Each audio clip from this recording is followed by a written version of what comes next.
میں gender inequality کے بارے میں کچھ بتانا چاہتی ہوں۔ زمانے کے مسلسل سفر نے ہماری بیشتر اقتدار کو تبدیل کر کے رکھ دیا ہے، تاہم آج بھی ایسے لوگ موجود ہیں جو نئی شکوک میں مبتلا ہیں، جو نئی اقتدار میں مبتلا ہے۔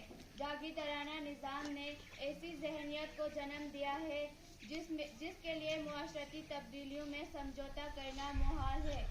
کچھ لوگوں کی طرف سے سب سے زیادہ آزادی صرف مردوں کے لیے ہوتی ہے، اور عورتوں کے بارے میں ان کے یہ خیالات ہیں کہ عورت پیدا ہی گھر میں بیٹھ کر بچوں کی پرورش کرنے کے لیے ہوتی ہے۔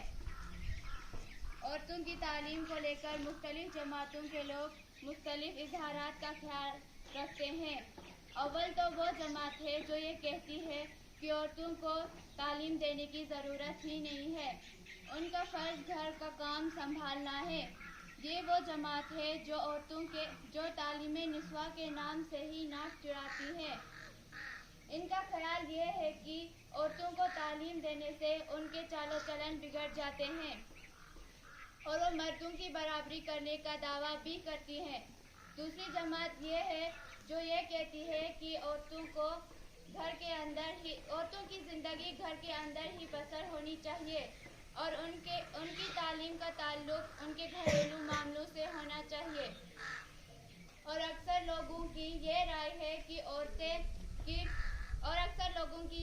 ہے کہ مردوں کے جسمانی بناوٹ میں اختلاف ہے، ان کے جذبات اور احساسات بھی مختلف ہیں، تو عورت رحم دل، ہمدردی جیسے اوصاف سے متوصف کی گئی ہے، اس لیے گھر کی دنیا کو عورت کے سپرد کرنا ہی بہتر ہے۔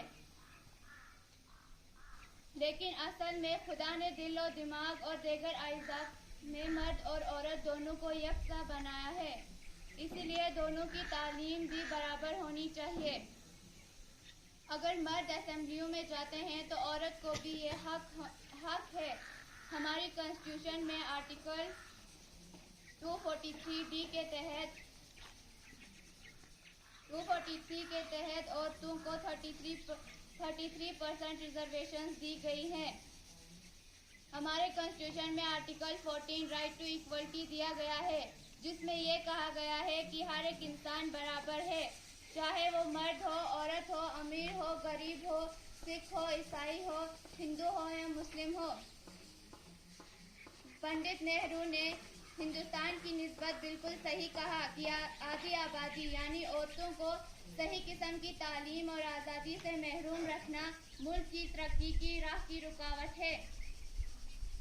آخر میں ایک اشعار کہنا چاہتی ہوں: عورت کے کردار کو ماپنے کے لیے لوگوں نے کتنے پیمانے بنا رکھے۔ عورت کا لباس، عورت کی آواز، عورت کے ہاتھ پاؤں، عورت کی شکل و صورت، عورت کے ہاتھ سے بنی گول روٹی، اس کے ہاتھ سے پکے کھانے کا نمک، اس کے ہاتھوں پر چڑھا مہندی کا رنگ، اس کا خاندان، اس کی ماں، اس کے خاندان کے معاشی حالات، اس کا ڈاکٹر ہونا یا اچھی ملازمت کرنا۔ کوئی اچھی سے اچھی عورت بھی بے شک سب مرحلے پار کر لے مگر کہیں نہ کہیں رہ ہی جاتی ہے۔ سوچتی ہوں کہ مردوں کے کردار کو ماپنے کے لیے کیا آلہ ہے، اس کا صرف اچھی ملازمت کرنا اس کے سب عیبوں پر پردہ کیوں ڈالتا ہے؟